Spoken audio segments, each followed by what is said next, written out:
celebrate the goodness of God tonight.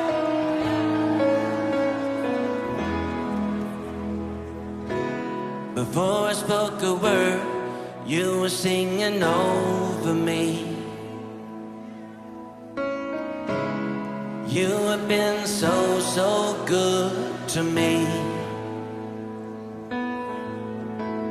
Va avec les hommes de foi, tel est le sous-thème développé cette semaine par l'ancien Jean-Francis Moubikaï du Centre chrétien Torrent de Kérit que nous vous prions de suivre.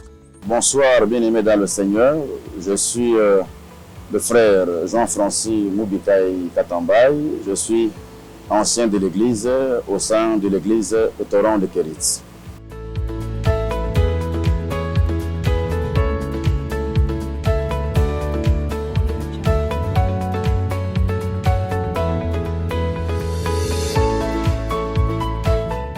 Oui, en termes de commentaires, je dirais que c'est un thème très important qui tombe à point nommé parce que le Seigneur, quand il conduit un peuple, c'est lui qui guide le peuple.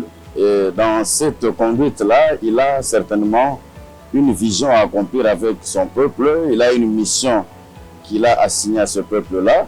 Et de temps en temps, il donne des orientations suivant le temps et les besoins, parce que c'est lui qui sonde le cœur. Alors, pour le thème que nous développons pendant ce mois d'août ici, c'est un thème qui tombe à pic, je suis en train de le dire, parce que les enfants de Dieu connaissent des difficultés énormes. Vous savez, les difficultés énormes, les enfants de Dieu, là, parfois nous ne les connaissons pas. Pourquoi on ne les connaît pas? Parce qu'ils n'ont pas le temps de les exprimer. Beaucoup meurent avec des dangers. Beaucoup ont des difficultés qui n'ont pas l'occasion de trouver quelqu'un à qui peut se confier. Dieu, dans cette conduite de l'Église, là justement, quand il constate que parmi ses enfants, il y a un besoin, il y a des choses qui montent dans leur cœur, il y a des besoins, il y a des fardeaux non avoués, il passe par son serviteur et il programme un moment de prière. Et le sujet répond effectivement, ramasse ou balaye, prend en compte tous les besoins que ressentent à ce moment-là les enfants de Dieu. Ma petite fille est sur le point de mourir. Beaucoup d'enfants de Dieu se trouvent en difficulté. Ils ont des projets qui n'aboutissent pas. Ils ont des difficultés qui ont tellement traîné et qui n'ont pas de solution. N'ayant pas trouvé de solution, ayant fait beaucoup longtemps à l'église, ayant contacté des médecins, ayant contacté des personnes prises auprès de qui pouvaient-ils espérer avoir un problème, une solution qu'ils n'ont pas trouvée, beaucoup se retrouvent au butin de difficultés non exprimées. Et Dieu, quand il le voit comme ça, il envoie une parole et la parole apporte une solution. Tu n'as qu'à voir comment les enfants de Dieu répondent. Et d'ailleurs, pour nous qui sommes conducteurs, quand il y a un thème que le Seigneur nous donne pour accompagner les enfants de Dieu, nous voyons comment ils répondent.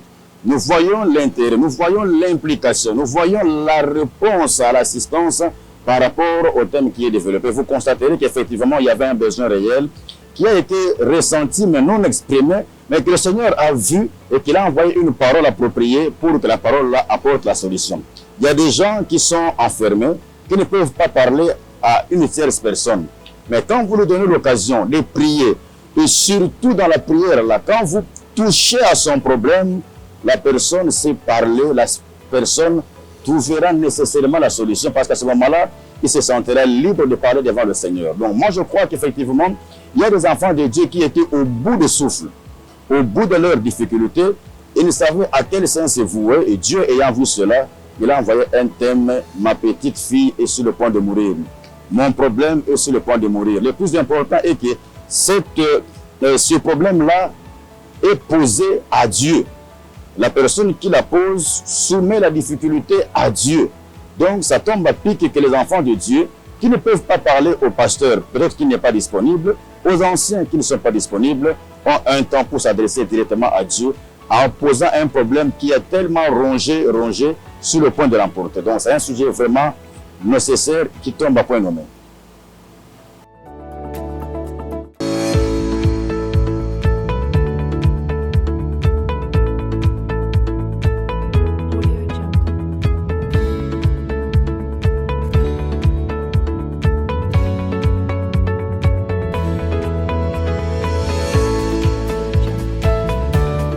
Parce que le Seigneur est venu sur la terre avec une mission précise, limitée dans le temps.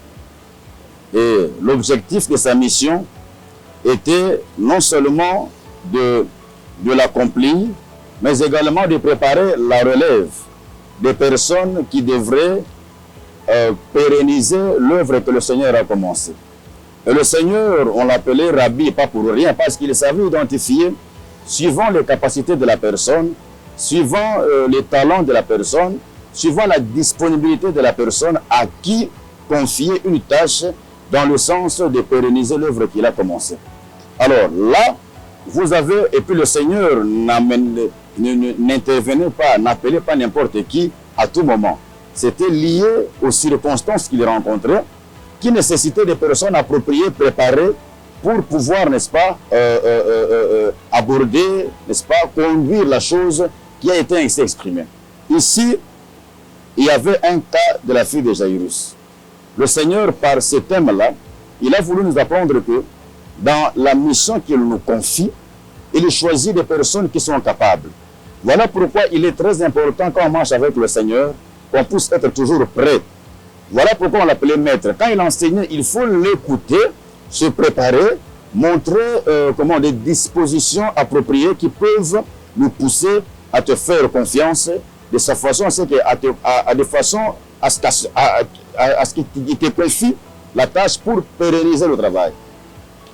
Vous verrez que ces trois-là, ce sont les principaux acteurs qui sont intervenus, qui ont pris la charge de l'évangile après l'enlèvement. Après la Pentecôte, principalement, Pierre a écrit, Jean a écrit, Jacques a écrit, Paul est intervenu pour écrire avec les épîtres. C'est cela, ce travail-là de bâtir l'église primitive qui fait qu'aujourd'hui on a l'évangile. Donc Christ ne s'est pas trompé de cible en prenant ces personnes-là. Omniscient qu'il est, il savait qu'avec les trois ici, je peux compter sur eux pour pérenniser. Ils étaient disponibles pour faire le travail. Vous savez qu'il y a plusieurs fois parmi ses disciples, il est arrivé à Jésus-Christ de faire des reproches à Judas. Parce que, bon, il était tenté, focus les finances. Il voyait tout en termes d'argent. Quelqu'un comme ça, par rapport à la mission salutaire de l'Église, il ne peut pas faire partie de l'équipe sur qui Jésus comptait pour pouvoir continuer l'œuvre. Donc, le choix de Christ dépend de la disponibilité, de ce que la personne peut apporter, veut apporter, accepte d'apporter pour pérenniser l'œuvre du Seigneur jusqu'à son retour.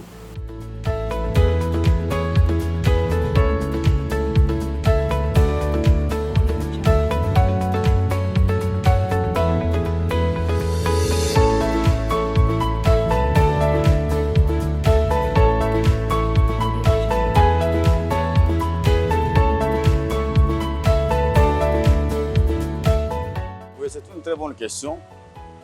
Effectivement, c'est différent. Je veux répondre à cette question en nous rappelant du comportement de la foule. Jésus a nourri la foule parce que la foi vient du latin fides, qui veut dire confiance. Donc, quelqu'un qui a la foi, il a la confiance en la personne. Ce n'est pas une confiance vaine, libre. C'est une confiance qui est basée sur quelque chose. J'ai vu ce que la personne est en mesure de faire dans ma vie. Ça fait naître en moi une confiance en lui qu'il pourra en faire autant. Les gens qui avaient mangé, Jésus a donné du pain. Il a nourri la foule. La foule a développé une confiance vis-à-vis du Seigneur. Et cette confiance a fait que la foule commençait à chercher Jésus. Quand Jésus disparaît un peu, au maître, on te cherche, on ne t'a pas vu. Mais qu'est-ce que le Seigneur leur a dit? Non, vous ne me cherchez pas parce que vous m'aimez ou parce que vous êtes convaincus de mon évangile, mais c'est parce que vous avez mangé le pain. Voilà pourquoi vous me suivez. Bon, ok, à partir d'aujourd'hui, le pain c'est moi. Quand il a dit que le pain c'est moi, la presque le tiers est parti. Donc, avoir la foi c'est une chose, mais le fardeau de suivre le Seigneur, d'abandonner ce que vous faisiez pour suivre le Seigneur, c'est quelque chose qui s'ajoute à la foi. Moi, je peux avoir la foi et si je te demande de me prier pour moi, j'aurai la guérison. Mais est-ce que si tu me demandes, maintenant que je t'accompagne à la brousse, jeûner avec toi 40 jours, faire ce que tu fais là, pour que le miracle que j'ai vécu là puisse se reproduire ailleurs, Suis-je capable? Suis-je prêt de le faire? Deux choses différentes. Et puis, vous savez, le Seigneur, il nous aime, il sait voir, lire nos besoins et nos limites. Il savait que la femme-là avait besoin d'être guérie. Pourquoi? Elle avait tellement sillonné, elle a tout perdu, son cas ne faisait que s'empirer. À ce moment-là, son vrai besoin était de trouver la foi et plutôt la guérison, et il a manifesté la foi. Le Seigneur l'aurait amené dans une autre dimension, dans un autre défi, un problème qui dépasserait ses ententes, sa force. Il allait avoir peur et perdre sa foi. Donc, au lieu de l'amener dans une situation très compliquée, devant laquelle elle ne pourra plus tenir et perdre la foi en insérant le doute et la peur, le Seigneur a préféré la laisser dans cet état-là et progresser avec sa foi et maintenir son niveau de conviction en Jésus-Christ. Mais pour aller affronter les défis, il faut les gens préparer, non seulement pour ce temps-là, mais pour la prochaine étape de la mission qu'il doit considérer. Donc, avoir le fardeau du travail, du ministère, de l'œuvre du Seigneur, c'est une chose. Mais avoir la foi pour un besoin ponctuel, c'est une chose. Le Seigneur accepte tout le monde. Voilà pourquoi il dit, venez avec vos fardeaux, moi je vous donne la paix, je vous donne la paix, je vous soulage. Mais combien suivent le Seigneur? Très peu. Alors le Seigneur, il choisit des personnes qui peuvent faire le travail. Même à l'église, on n'appelle pas tout le monde à prêcher, on n'appelle pas tout le monde à être intercesseur, on n'appelle pas tout le monde, quoi qu'il sauvé, quoi qu'il y ait des dons spirituels, mais par rapport aux tâches spécifiques qui contribuent à l'avancement de l'œuvre, on choisit des personnes à qui on donne des charges par rapport aux dons, par rapport à la disponibilité, aux capacités qu'ils ont pour affronter les difficultés liées à l'œuvre et qu'ils peuvent pérenniser la chose. Donc c'est un peu différent.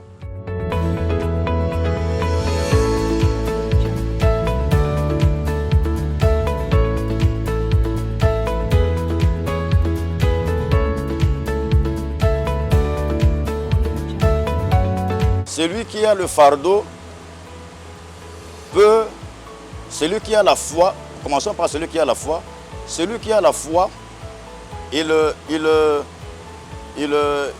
tout ce qu'il peut faire, c'est d'être, comment dirais-je, de vivre les bénéfices, les merveilles du Seigneur. Il croit que Dieu peut le guérir. Et quand il met la foi, il est guéri. Il croit que le Seigneur, parce que la Bible dit, le Seigneur a fait les reproches aux disciples qui n'ont pas pu guérir un malade. Il dit, si vous aviez la foi comme le grain de sénévé, vous diriez à la montagne, ôte-toi d'ici et jette-toi de là. Donc celui qui a la foi peut opérer des choses pour son bien. Mais celui, il est difficile à celui-là d'entrer dans la moisson, n'est-ce pas, et commencer à poser les actes attendus par rapport au travail. Les disciples ont posé la question à Jésus. Bon, maintenant que nous avons tout abandonné, maintenant que nous te suivons, qu'est-ce que nous gagnons? Donc, dans l'œuvre, il y a beaucoup de conditions. Il y a même l'apostolat. Vous savez, dans d'autres confessions religieuses, notamment nos frères catholiques, pour être admis à l'œuvre du Seigneur, ils passent par des vœux. Ils passent par des vœux qui renouvellent même. Ils le font une fois, mais après ils doivent renouveler. Ils passent par des formations parce que les challenges, les épreuves liées à cette épreuve, à l'œuvre à laquelle ils sont appelés, ne sont pas données à tout le monde. Tout le monde n'est pas prêt à supporter. Tout le monde n'est pas prêt à supporter. Regardez seulement, pour que nous soyons l'évangile aujourd'hui, qu'est-ce qui s'est passé? La persécution qu'a subi les apôtres pour qu'ils se dispersent partout. Est-ce que quelqu'un qui a vu Jésus faire les miracles, qui a cru en lui, peut-il accepter de subir une telle persécution? Pas du tout. Donc, il y a des choses que celui qui a le fardeau a l'appel à l'œuvre. Mais celui qui a la foi n'a pas nécessairement l'appel. Mais il peut marcher avec le Seigneur, bénéficier de tout ce que le Seigneur peut faire dans sa vie.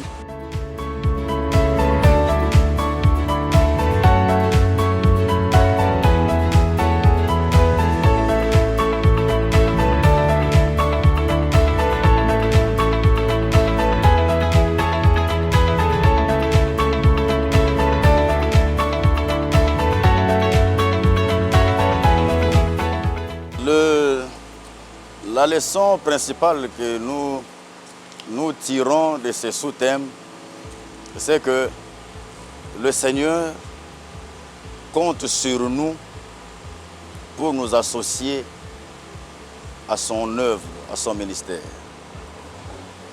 Et le ministère est tellement précieux. La vie compte beaucoup pour Dieu. Le salut compte beaucoup pour Dieu.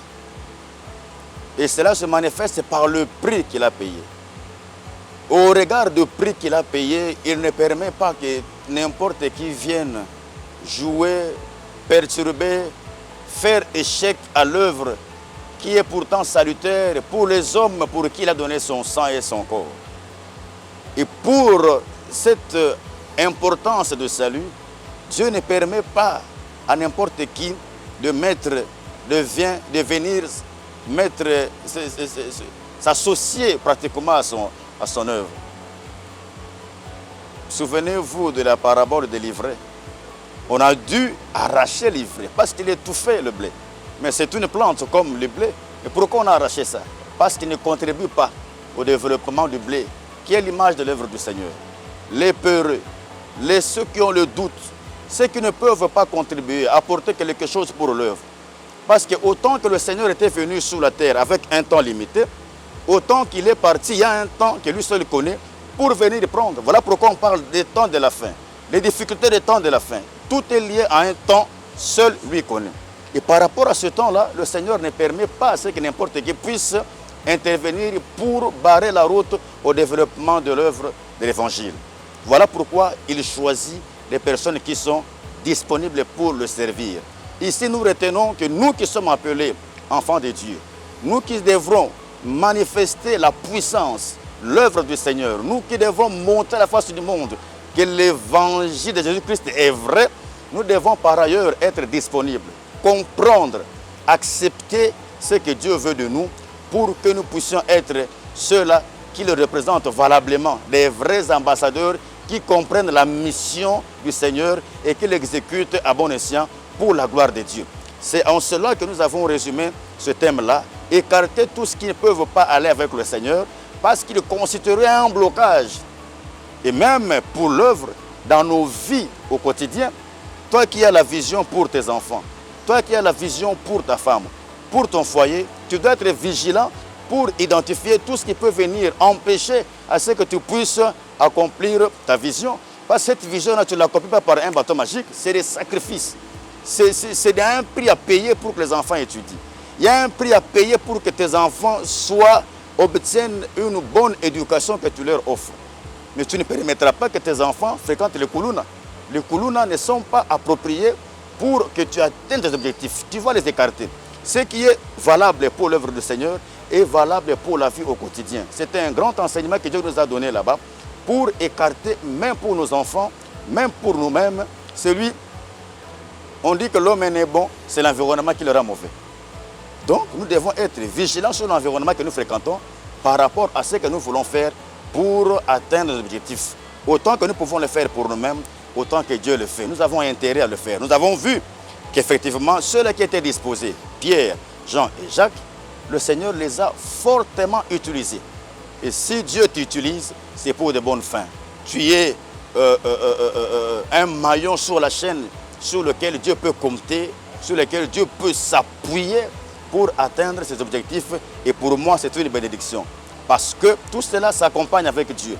Dieu, quand il nous accompagne avec le Saint-Esprit. Il nous donne tout ce qu'il nous faut, il nous habille, il nous outille, il fait tout ce qui est nécessaire pour que nous puissions atteindre l'objectif. Non seulement qu'il nous appelle, mais il nous qualifie, il nous glorifie, il nous bénit, il nous donne tout ce qui est nécessaire pour que nous puissions accomplir l'œuvre à laquelle il nous a appelés. Donc c'est vraiment un thème important qui nous appelle à prendre conscience de ce que nous sommes et ce qui nous attend en tant qu'enfants de Dieu.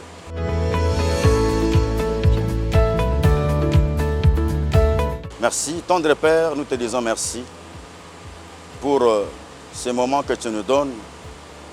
Merci pour avoir pensé à tes enfants du torrent de Kérit en leur envoyant un thème d'actualité, un thème qui ramasse tous leurs problèmes conçus mais non exprimés.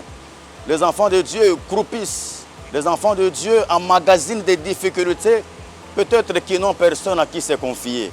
Non seulement que tu as donné un thème, mais tu as montré aux enfants de Dieu que dans ce thème, Jairus s'est confié à Dieu. Même s'il n'y a aucun homme qui peut nous écouter, toi qui écoutes nos prières, nous pouvons venir vers toi. Merci pour ce thème, merci pour ce sujet. J'ai prié, Seigneur, que les enfants de Dieu qui viennent chaque jour écouter ta parole par le moyen de ce séminaire, qu'effectivement tu écoutes leurs prières et que tu les exauces. Il faudra qu'au terme de ce mois, les enfants de Dieu sortiront de ces lieux tout en étant dans la joie, effectivement, d'avoir eu raison de venir écouter ce message et d'avoir vécu sincèrement et profondément et réellement la transformation par la main de Jésus-Christ qui est et qui sera encore opérationnel parmi nous. Sois béni, merci Seigneur. Merci de soutenir tous les intervenants. Bénis le pasteur, notre pasteur, le révérend Jonathan, à qui tu as donné cette vision pour amener le peuple de Dieu à la prière afin que tu puisses répondre à leurs requêtes. Que ceux qui nous écoutent ici à l'église et ceux qui nous suivront en ligne, qu'ils soient bénis. Alors bénis Seigneur par ce thème important et que leur problème qui est au bout de souffle, au bout, leur difficulté, leur cas qui est devenu désespéré comme Jairus et à la femme à la perte de sang, trouve des solutions quand ils te regardent. La Bible dit, lorsque nous tournons nos regards vers toi, nous sommes rayonnants de joie. Laisse que les enfants de Dieu qui vont tourner le regard vers toi, Seigneur, sur base de ce thème dans lequel nous tous nous sommes confiants, trouvent la joie, trouvent la paix partout où ils se trouveront. Et tout cela pour la gloire de ton Saint-Nom, au nom de Jésus-Christ. Amen. Merci d'avoir été nombreux à nous suivre. N'hésitez pas de vous abonner à notre chaîne YouTube, Centre Chrétien Torrent de Kérit, et activer la cloche de notification pour ne rater aucune de nos vidéos. Nous vous donnons rendez-vous au prochain numéro. Portez-vous bien, que le Seigneur vous bénisse.